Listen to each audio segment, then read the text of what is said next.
이 시간에는 이제 침례에 대해서 좀 생각을 해보겠습니다. 먼저 우리가 생각해 보는 것은 이 교회 안에서 이 침례가 왜 중요한가 하는 것입니다. 먼저 우리 마태복음 28장 말씀을 보겠습니다. 28장 19절 보겠습니다. 그러므로 너희는 가서 모든 민족을 제자로 삼아 아버지와 아들과 성령의 이름으로 침례를 베풀고 20절 내가 너희에게 분부한 모든 것을 가르쳐 지키게 하라. 볼지어다 내가 세상 끝날까지 너희와 항상 함께 있으리라 하시니라. 주님께서 그 승천하시기 전에 마지막으로 하신 그 유언과 같은 말씀인데 그 말씀을 보면 첫 번째 모든 사람들에게 복음을 전해서 제자로 삼을 것을 말씀하셨고 또 하나는 아버지와 아들과 성령의 이름으로 침례를 베풀라고 이렇게 말씀하셨습니다. 그리고 마가복음 1장 9절을 보면은 그때 예수께서 갈릴리 나사렛으로부터 와서 요단강에서 요한에게 침례를 받으시고 우리 주님도 침례를 받으심으로 본을 보이는 이런 모습을 보게 됩니다. 사실 나사렛에서 그 요한이 사역하는 요단강까지는 상당한 거리거든요. 그럼에도 불구하고 예수님께서 본을 보이기 위해서 침례를 받으신 것을 우리가 말씀에서 보게 됩니다. 그리고 이제 침례를 받게 되었을 때 10절 곧 물에서 올라오실새 하늘의 갈라짐과 성령의 비둘기 같이 자기에게 내려오심을 보시더니 하늘로부터 소리가 나기를 너는 내 사랑하는 아들이라 내가 너를 기뻐하노라 하시니라. 주님께서 이제 침례 받고 올라오셨을 때 하늘에서 아버지께서 너는 내 사랑하는 아들이요 내 기뻐하는 자다 이렇게 말씀하시면서 기뻐하는 이런 모습을 우리가 보게 됩니다. 그래서 우리 모든 성도들이 이런 주님 말씀에 순종해서 침례를 받는 것은 지극히 당연한 것이죠. 그리고 우리가 이제 사도행전을 보게 될 때 이제 제자들이 순종함으로 실행하는 여러 가지 모습을 보게 됩니다.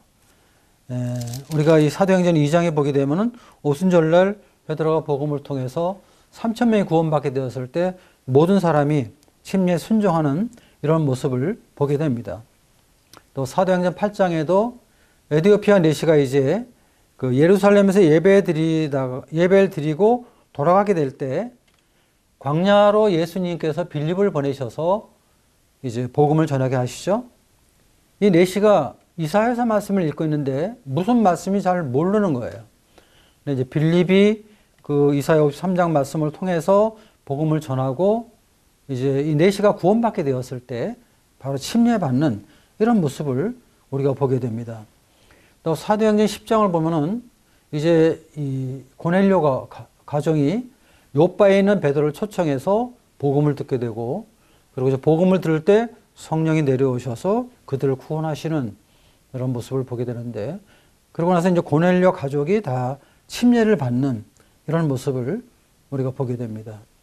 또 사도행전 16장에 보게 되면은 사도 바울이 이제 아시아 쪽에서 복음을 전하다가 마케도니아 유럽 쪽으로 이제 들어가는데 빌립보에서 이제 루디아라는 이제 옷감 장사하는 이제 자매를 보게 되죠. 루디아가 구원받고 나서 또 침례를 받는 또 빌립보 감옥의 그 간수가 막 지진이 나고 죄수들이 도망간 줄 알았는데 바울과 실라가 이제 우리가 여기 있다 얘기했을 때 내가 어떻게 하여 구원을 받겠느냐 이런 간절한 마음을 이야기하게 되고 주 예수를 믿으라 그래야면 너와 네 집이 구원을 얻을 것이다. 이 말씀을 통해서 빌립보 간수가 구원을 받게 됩니다. 그럴 때 바로 침례를 받는 이런 모습들을 보게 되죠. 그래서 이 제자들이 복음을 전하면서 구원받은 사람들을 그대로 침례를 주는 주님 말씀에 순종해가는 이런 모습들을 보게 됩니다. 그다음 우리가 서신서를 보게 될 때 각 지역교회가 침례를 가르치는 그런 모습을 우리가 보게 됩니다. 골로새서 2장 12절에 보면은 세례로 침례로 그리스도와 함께 장사되고 그 안에서 함께 일으키심을 받았다. 이렇게 말씀하고 있고 또 갈라디아 3장 27절에도 누구든지 그리스도와 합하여 침례를 받은 자는 그리스도로 옷 입었다. 그리고 로마서 6장에서 침례에 대한 가르침이 있는 것을 우리가 보게 되는데 한번 찾아보겠습니다. 로마서 6장 3절부터 보겠습니다. 무릇 그리스도 예수와 합하여 침례를 받은 우리는 그의 죽으심과 합하여 침례를 받은 줄 알지 못하느냐. 그러므로 우리가 그의 죽으심과 합하여 침례를 받음으로 그와 함께 장사되었나니 이는 아버지의 영광으로 말미암아 그리스도를 죽은 자 가운데서 살리신 것 같이 우리로 또한 새 생명 가운데 행하게 하려 함이라. 그래서 이 침례는 우리 주님께 직접 말씀하셨고 또 주님도 침례를 받으셨고 또 제자들이 사도행전에서 복음을 전하면서 구원받은 사람들에게 그대로 실천을 했고 또 여러 그 지역교회 서신서에서 각 지역교회의 침례에 대해서 가르치는 이런 말씀을 보게 될 때 침례는 참 우리 그리스도인들에게 있어서 참 중요한 거다 하는 것을 깨닫게 됩니다. 그럼 침례는 어떤 사람이 침례를 받습니까?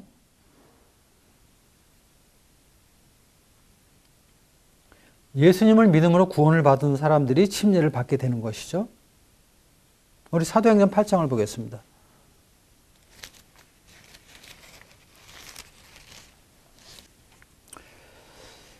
8장 36절입니다.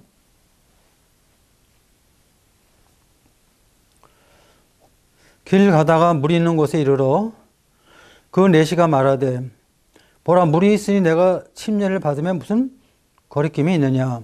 37절 나나주에 있죠. 빌립이 이르되 네가 마음을 온전히 하여 믿으면 가하니라. 대답하여 이르되 내가 예수 그리스도께서 하나님의 아들인 줄을 믿노라. 38절 이에 명하여 수레를 멈추고 빌립과 내시가 둘 다 물에 내려가 빌립이 세를 베풀고 39절 둘이 물에서 올라올새 주의 영이 빌립을 이끌어 간지라. 내시는 기쁘게 길을 가므로 그를 다시 보지 못하니라. 그래서 이 침례는 예수님을 믿고 구원받은 사람, 그러니까 성령 안에서 거듭난 구원받은 확신이 있는 사람들이 침례를 받게 되는 것이죠. 뭐 성경을 많이 안다든지 또 교회에 뭐 오래 다녔다든지 또 구원받기를 원한다든지 그래서 침례를 주는 것은 아닙니다. 성경을 많이 알아도요, 거듭나지 않으면 침례를 줄 수가 없는 것이죠. 또 교회를 오래 다녔어도요, 이 사람이 정말 구원에 대한 확신이 없으면요, 침례를 줄 수 없는 것입니다. 또 구원받기 원한다고 해서 침례를 줄 수는 없죠. 침례는 구원과는 전혀 관계가 없습니다. 구원의 조건이 아니기 때문에 그렇죠. 우리 주 예수님께서 십자가에서 죽으심과 부활하심으로 말미암아 성령 안에서 거듭나게 될 때 구원받은 사람들에게 주는 것이죠. 그러니까 어떤 명목상의 그리스도인들이 너무나 많잖아요, 오늘날. 그런 명목상의 그리스도인들에게 침례를 주는 것은 아니다 하는 것입니다. 그 다음에 두 번째는 뭐예요? 현재의 삶에서 거리낌이 없어야 됩니다. 현재 내가 살아가는 삶 속에서 침례를 받는 데 있어서 문제가 없어야 된다 이런 얘기죠. 일반적으로 우리가 이제 구원받게 되면은 형제들은 이제 술, 담배를 다 끊잖아요, 일반적으로. 술, 담배 하던 분들이 술, 담배를 끊고 침례에 순종하는 분들이 참 많이 있습니다. 뭐 이런 것들은 합당하다고 생각돼요. 또 어떤 분들은 뭐 노름을 한다든지 도박을 한다든지 뭐 이런 것들은 사실은 우리 믿는 사람으로서 합당한 삶이 아니잖아요. 그리고 또 어떤 분은 이제 무당으로 있던 분들이 구원을 받아요.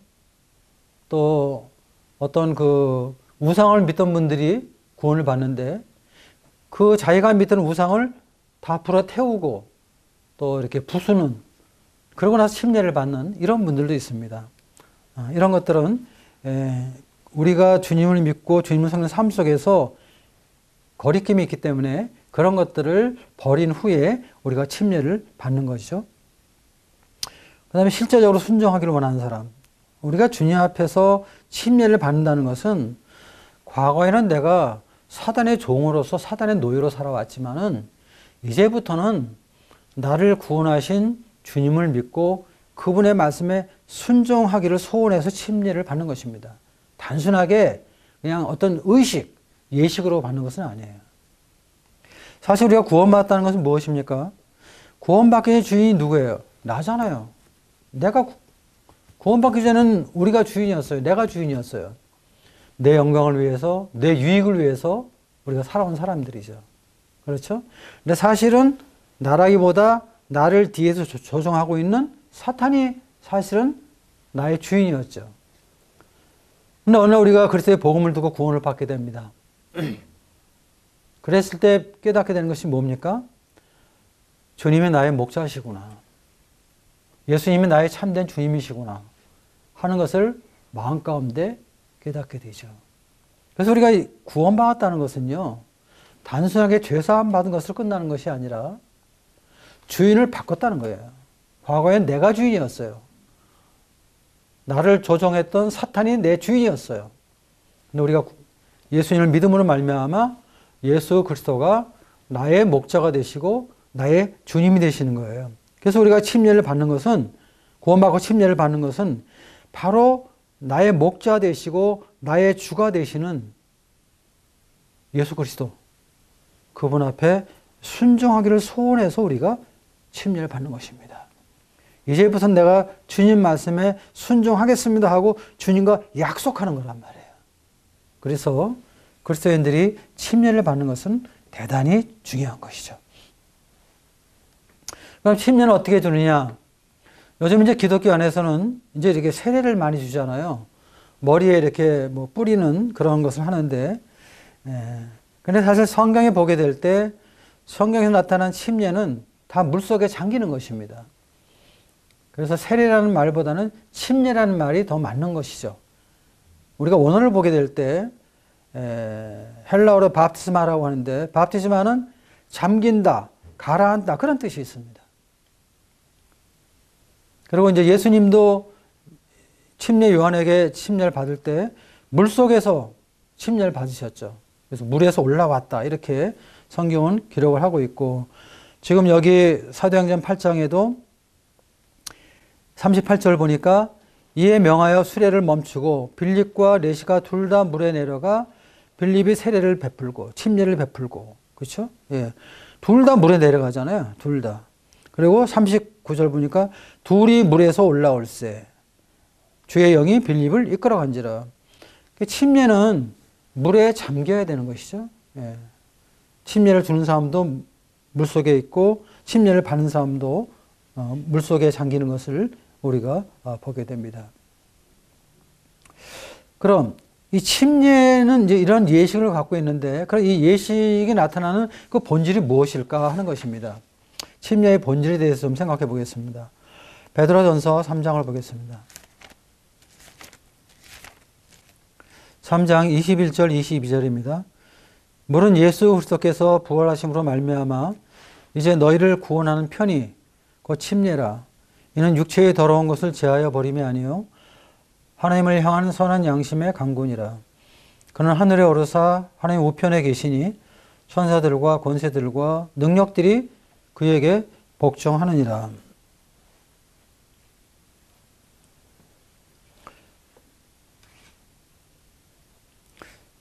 사실 침례식 자체는 구원과는 아무 상관이 없습니다. 사실은. 근데 여기 지금 사도 베드로는 물은 예수 그리스도께서 부활하심으로 말미암아 이제 너희를 구원한 표다 그랬습니다. 표. 표라는 것은 여기 영어 성경을 볼 때 symbolize라고 되어 있는데, 이것은 뭐예요? 뭐 나타내다, 상징하다 그런 뜻입니다. 그래서 이제 우리가 이제 침례를 주는 것은 이 사람이 구원받은 사람인 것을 이 세상에 알리는 것입니다. 또 다른 사람들에게 나타내 주는 거예요. 알려주는 거예요.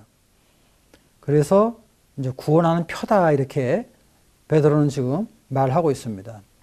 사실 우리가 이 침례를 이 세상에서 베풀 때 이 세상 주관자인 사단에게, 이 사람은 과거에 사단의 종이었지만 지금부터는 하나님의 자녀다, 사단에게 해방되었다는 것을 선포하는 것이죠. 그래서 이제는 죄의 종이 아니고 사단의 종이 아니고 거룩한 하나님의 자녀인 것을 세상 사람들에게 보여주는, 또 이제 침례 받는 사람 입장에서는 자기가 그리스도를 믿고 구원받은 자인 것을 보여주는 그러한 행위입니다. 그래서 이제 과거에 나는 죽었다는 것이죠. 침례를 받음으로. 죄에 대해서 죽었다는 것이죠. 그래서 나는 이제 나의 새로운 주인인 예수님을 믿고 주님을 섬기는 자가 되었다 하는 것을 보여주는 것입니다. 그리고 이제 우리가 침례를 받음으로 이제 교회에 공식으로 영접이 되는 것입니다. 그래서 이제 공적 사역에 동역할 수 있는 것이죠. 그래서 이제 침례 받은 분들은 이제 기도도 할 수 있고 예배에 참여할 수 있고 감사할 수도 있고 또 간증이나 말씀도 나눌 수 있고 또 여러 가지 교회 사역에 동참할 수 있는 것이죠. 예수님도 그 침례 받기 전에는 마리아와 요셉의 아들로 살았지만 침례 받고 나서는 하나님의 아들로 공적 사역에 임했던 것을 우리가 성경에서 볼 수가 있습니다. 그리고 이제 우리가 이 침례를 받음으로 우리의 믿음을 세상에 이제 보여주는 것이죠. 상당히 중요한 것인데, 우리 마태복음 10장에 있는 말씀 한번 보겠습니다. 마태복음 10장 32절, 33절. 누구든지 사람 앞에서 나를 시인하면 나도 하늘에 계신 내 아버지 앞에서 그를 시인할 것이요. 누구든지 사람 앞에서 나를 부인하면 나도 하늘에 계신 내 아버지 앞에서 그를 부인하리라. 그래서 우리가 참 이 세상에서 참 예수 믿은 것을 시인하는 것 참 중요하죠. 하나님께서 그를 시인할 거라고 이렇게 말씀을 하고 있습니다. 또 사람 앞에서 나를 부인하면 하나님께서 그 사람을 부인할 것이다 이렇게 말씀을 하고 있어요. 그 다음에 이제 두 번째 이제 생각해 보는 것은 더러운 것을 제하는 것이 아니다. 이것은 뭐냐 하면은 침례를 받았다고 해서 우리의 죄가 제해지는 것은 아닙니다. 죄가 용서되고 죄가 없어지는 것이 아닙니다. 바꿔 얘기해서 침례는 구원받는 조건이 될 수가 없습니다. 어떤 이단들은 이 침례를 구원의 조건으로 이렇게 이야기하는데 침례는 더러운 것을 제하는 것이 아니에요. 더러운 죄는 예수 그리스도의 피 외에는 해결될 수 있는 그런 것이 없어요. 주님의 피로서만이 우리의 죄가 용서됐고 용서를 받는 것이지 침례 예식과는 전혀 관계없어요. 침례는 죄사함과 관계없다는 것입니다. 그 다음에 이제 하나님을 향한 양심의 강군이라. 이 말씀은 이제 개역 성경이 더 번역이 더 잘 돼 있다고 생각되는데요. 개역 성경은 이제 오직 선한 양심이 하나님을 향하여 찾아가는 것이다. 이렇게 번역이 되어 있습니다. 그래서 이 침례는 우리의 선한 양심이 하나님을 향하여 찾아가는 것입니다. 우리가 이제 구원받게 되면요. 우리가 죄사함을 받을 뿐 아니라 우리의 양심이 더 맑아지죠. 양심이 회복이 된단 말이에요. 이 깨끗한 믿음이 들어오게 될 때 우리 양심이 더 회복이 돼서 이 어떤 죄에 대해서 아주 민감해지죠. 그래서 우리가 이제 구원받게 되면 우리의 선한 양심이 회복될 때 어떤 세상을 향한 마음과 행동이 하나님을 향해 가죠. 하나님 앞에 나가죠. 과거에 내가 주님을 알지 못했을 때 세상 안에서 살아왔던 것들, 세상을 향해서 내 마음이 움직였을 때 나타나는 열매들을 보게 될 때 참 우린 부끄럽죠. 이제 세상에서 우리가 하나님을 향해 찾아가는 것입니다. 그러므로 인해서 어떻게 돼요? 우리의 삶의 변화가 따라오게 되죠. 삶이 변화되게 되고 또 내 마음을 하나님 앞에 드리게 되고 또 마음을 하나님께 드리니까 내 삶을 또 하나님 앞에 또 드리는 이러한 삶을 살게 되죠. 그래서 구원받게 되면은 우리의 선한 양심이 하나님을 찾아가는 것입니다. 이제 순종하는 하나님의 말씀에 순종하는 행동이 우리 삶 속에 나타나게 되는 거예요. 그래서 조금 전에도 말씀드렸지만은 침례를 받기 전에 우리는 주님 앞에서 합당치 못한 것들을 버리죠. 정리하죠. 그리고 나서 우리가 침례를 받는 것입니다. 3장 22절에 보면은 그는 하늘에 오르사 하나님 우편에 계시니 천사들과 권세들과 능력들이 그에게 복종하느니라. 자, 여기 이제 우리 주님에 대해서 지금 말씀을 하고 있는데, 주님은 어떻게 되셨어요? 하늘에 오르셔서 하나님 우편에 지금 계신데 천사들과 권세들과 능력들이 다 그에게 복종한다. 하늘에 있는 이 모든 권세자들도 다 예수님 앞에 순종한다는 것입니다. 그렇기 때문에 땅에 있는 우리들이, 또 구원받은 우리들이 주님 앞에 순종하는 것은 당연한 것이죠. 이러한 그 순종의 행동이 우리 삶 속에 나타난다는 것입니다. 그래서 침례 받기 전에 불순종했던 일들, 또 죄와 관계된 일들을 우리가 정리하고 침례를 받는 것이 합당한 것을 우리가 이 말씀에서 깨닫게 됩니다. 그럼 이제 이 침례 받은 사람이 어떤 삶을 살아야 될까? 아니, 이 침례의 의미에 대해서 먼저 생각을 해보겠습니다. 침례의 의미. 우리 로마서 6장 말씀을 보겠습니다. 6장 3절, 4절, 5절 보겠습니다. 무릇 그리스도 예수와 합하여 침례를 받은 우리는 그의 죽으심과 합하여 침례를 받은 줄을 알지 못하느냐. 그러므로 우리가 그의 죽으심과 합하여 침례를 받음으로 그와 함께 장사되었나니 이는 아버지의 영광으로 말미암아 그리스도를 죽은 자 가운데서 살리신 것 같이 우리로 또한 새 생명 가운데서 행하게 하려 함이라. 만일 우리가 그의 죽으심과 같은 모양으로 연합한 자가 되었으면 또한 그의 부활과 같은 모양으로 연합한 자도 되리라.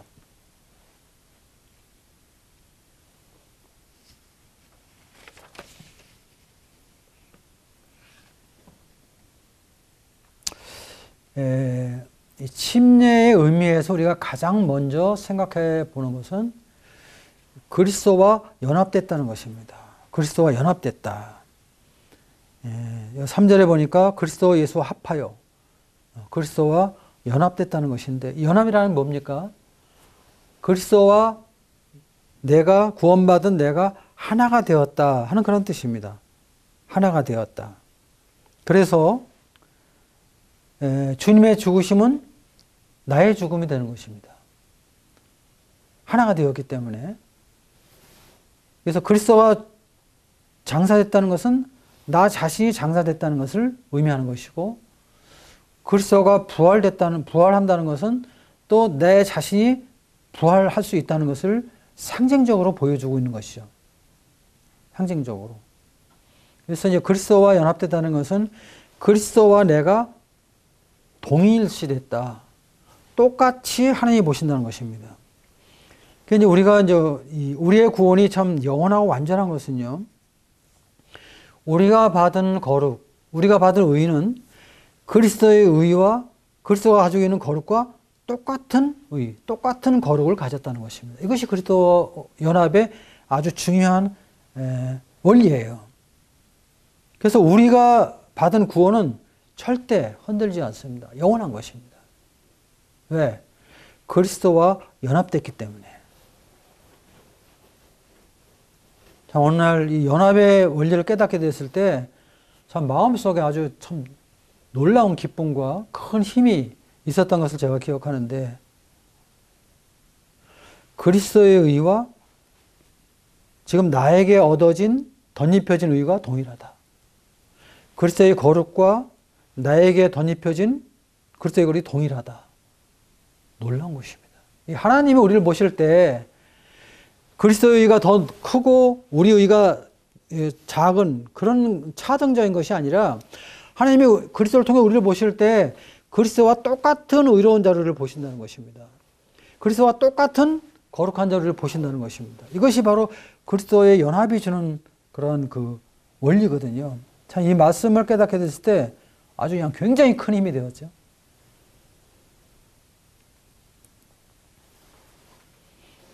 그래, 그리스도와 연합이 되었기 때문에 우리 이제 새 생명의 삶을 살게 되는 것이죠. 새 생명의 삶. 그러니까 옛날에 우리가 살고 있던 건 이제 아담의 생명이었잖아요.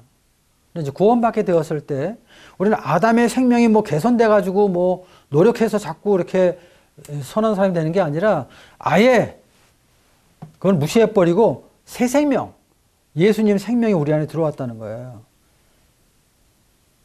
그래서 이제 새 생명의 삶을 살게 되는데 이 새 생명의 삶을 살게 될 때 우리는 죄에서 승리하는 그러한 삶을 살게 되죠.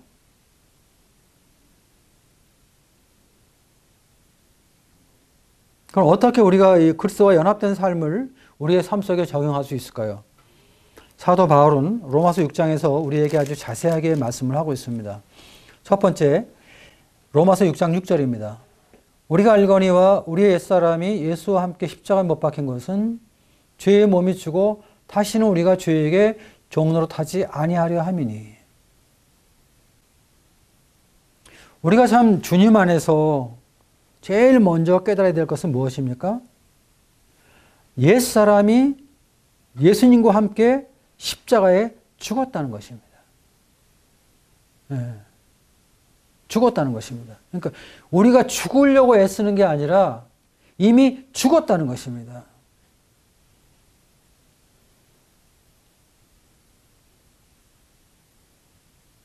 그래서 어떻게 돼요? 죄의 몸이 죽어서 다시는 우리가 죄에게 종로로 타지 아니하려 합니다. 그리스도와 연합되었기 때문에 그리스도가 십자가에 못 박혀 죽었을 때 우리 옛사람도 죽었다. 즉 우리의 죄성도 죽었다는 것입니다.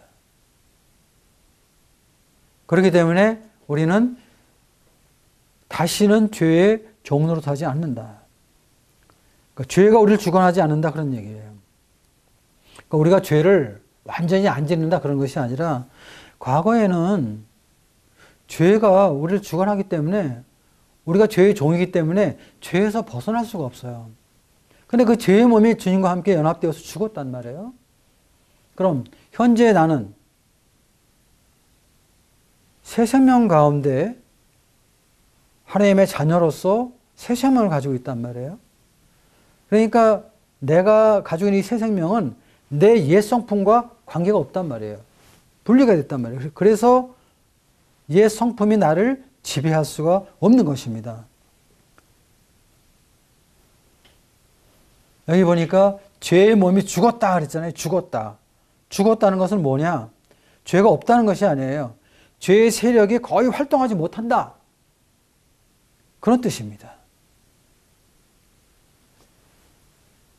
그래서 우리가 주님과 연합된 생활을 살기 위해서 가장 먼저 알아야 될 것은요. 내 옛사람이 그리스도와 함께 죽었다는 것. 이것을 정확히 알아야 됩니다. 근데 대부분 많은 사람들이 막 죽으려고 애를 써요. 죽으려고 애를 쓰는데 안 죽어져요. 그래서 뭐 어렵잖아요. 근데 성경은 이미 죽었다고 그렇게 말하고 있다는 것입니다. 이것을 우리가 알아야 되는 것입니다. 그리스도와 연합됐기 때문에 주님이 십자가에 돌아가실 때 우리의 죄성도 함께 죽었다. 이것을 깨닫는 게 참 중요합니다. 두 번째는 6장 11절입니다. 이와 같이 너희도 너희 자신을 죄에 대하여는 죽은 자요 그래서 예수 안에서 하나님에 대하여는 살아있는 자로 여길지어다. 죄에 대한 죽었어요. 옛사람은 죽었어요. 그런데 주님이 부활하신 것처럼 주님의 생명이 우리 안에 있단 말이에요. 그러니까 하나님 앞에 대해서는 우리가 살아있는 거예요. 새 생명을 가진 자로. 뭐 이런 것들은 우리가 뭐 경험적으로 알고 그런 것은 아니지만 그러나 그렇게 여기라는 것입니다. 여기 11절에 보면은 그리스도 예수 안에서 하나님께 대하여는 살아있는 자로 여길지어다. 여전히 우리 삶 속에는 막 이 죄가 나를 지배하려고 그러고 또 옛사람이 나를 막 넘어뜨리려고 막 그래서 옛사람과 이 새사람이 내 안에서 막 충돌해요, 사실은. 그런데 성경은 옛사람은 죽었다. 죽었다는 것은 없다는 것이 아니에요. 옛 성품이 내 안에 있어요. 있지만은 과거처럼 나를 주관하지 못한다. 왜? 죄의 세력이 죽었기 때문에. 그리고 내 안에 새 생명이 있기 때문에 이제 우리는 하나님 앞에 새 생명을 가지고 살아가는 그런 사람이 되었기 때문에 하나님께 대하여는 산자로 영이라는 것입니다. 그럼 우리의 삶은 어떻게 되겠어요? 6장 13절에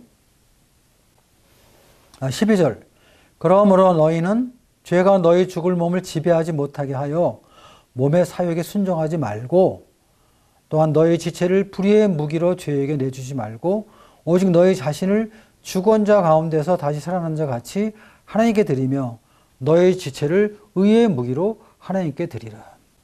이제 우리의 몸을 죄의 병기로 드리지 말고 의의 병기로 드리라는 거예요. 의의 병기로.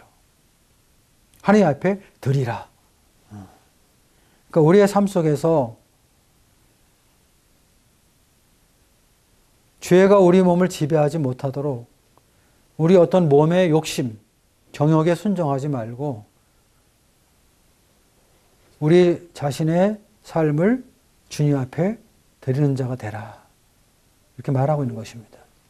그래서 우리가 이제 구원받은 후에 침례받은 사람들의 삶은 이제 새 생명과 연합해서 살아가는 삶입니다. 새 생명과 연합해서. 그래서 우리가 이제 알아야 될 것은 세 가지입니다. 우리 옛 성품이 그리스도와 함께 십자가에 못 박혔다는 것, 죽었다는 것을 알아야 됩니다. 두 번째는 죄에 대해서는 죽었지만 하느님 앞에 새 생명을 얻은 자로 여겨야 된다는 것입니다. 그다음에 세 번째는 우리의 몸을 불의의 병기가 아닌 의의 병기로 하느님 앞에 드려야 된다는 것입니다. 이렇게 될 때 우리는 죄에서 승리하는 그런 삶을 살게 되고 그리스도와 연합된 삶 속에서 주님께 영광을 나타내는 삶을 사는 것입니다. 이것이 침례의 의미예요. 근데 오늘날 문제는 많은 분들이 침례를 받으면서 이 침례의 의미를 잘 몰라요. 또 침례 받은 자의 삶을 잘 몰라요. 그래서 죄에서 넘어지게 되고 또 죄에서 패배하는 이런 삶을 살게 되는데 이 침례의 의미를 정확히 알고 우리 삶 속에 적용시키는 것은 대단히 중요한 것이죠. 그 다음에 침례 받은 다음에 우리는 어떻게 살아야 될 것인가? 개인적인 삶에 대해서 먼저 생각해 보겠습니다. 로마서 12장입니다.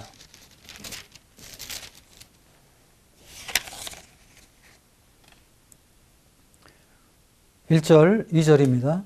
그러므로 형제들아 내가 하나님의 모든 자비하심으로 너희를 권하노니 너희 몸을 하나님이 기뻐하시는 거룩한 산 제물로 드리라. 이는 너희가 드릴 영적 예배니라. 그래서 이제 우리가 우리 몸을 하나님 앞에 드리는 거룩한 산 제사로 드리는 그런 삶을 살아야 되는 것이죠. 바꿔 얘기하면 우리의 삶을 하나님 앞에 드리라는 것이죠. 그럼 우리의 삶 속에 드릴 수 있는 게 무엇일까요? 주님이 우리에게 주신 은사, 이 은사를 주님 앞에 드리게 힘써야 될 것이고 또 주님이 우리에게 허락하신 물질, 뭐 재물이라든지 시간이라든지 재능이라든지 이런 것들을 우리가 주님 앞에 드리는 이런 삶을 우리가 살아야 되겠죠.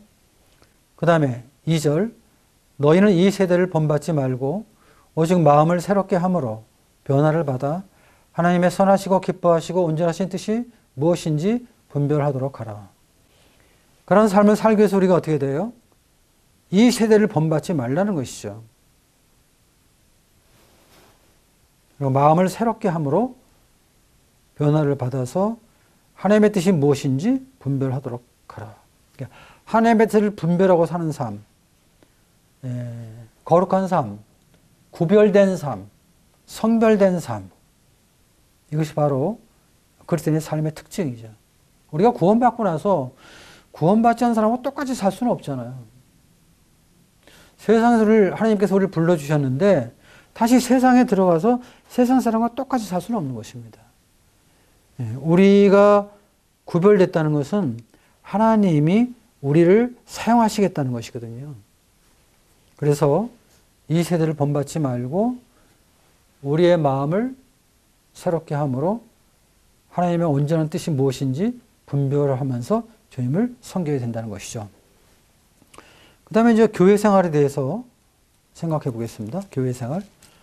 사도행전 2장을 보겠습니다. 2장 42절. 그들이 사도의 가르침을 받아 서로 교제하고 떡을 떼며 오로지 기도하기를 힘쓰니라.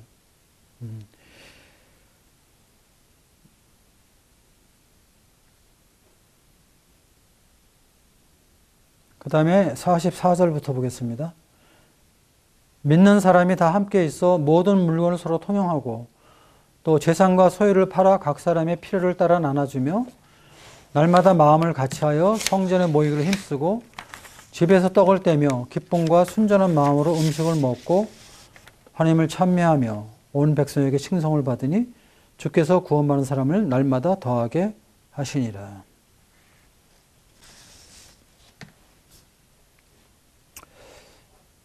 우리가 이제 중요한 것은 교회 생활에 가장 중요한 것은 모이기를 힘쓰는 것입니다. 모이기를 힘쓰는 것. 모일 때 우리가 어떻게 돼요? 사도의 가르침을 받습니다. 우리는 계속해서 말씀으로 가르침을 받아야 되는 사람이죠. 그 다음에 또 서로 교제해야 돼요. 성도들끼리. 또 떡을 떼며 예배드리고 또 기도하는 것. 44절에 믿는 사람이 다 함께 있어 모든 물건 서로 통용했다. 또 재산과 소유를 팔아 각 사람의 필요를 따라 나눠줬다. 또 날마다 마음을 같이하여 성전에 모이기를 힘썼다. 그랬잖아요. 그래서 우리가 이제 구원받고 나서 주님을 섬기는 그런 삶을 우리가 교회 안에서 살아가게 될 때 모이기에 힘쓰면서 말씀의 가르침을 모임을 인도하는 인도자들로부터 잘 받고 또 성도들끼리 서로 교제하고 통용하고 서로의 필요를 서로 나눠줄 줄 알고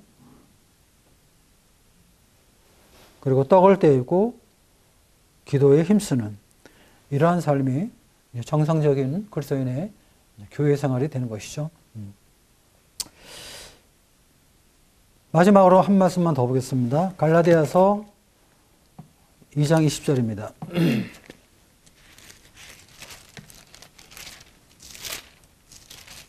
우리가 잘 아는 말씀이죠.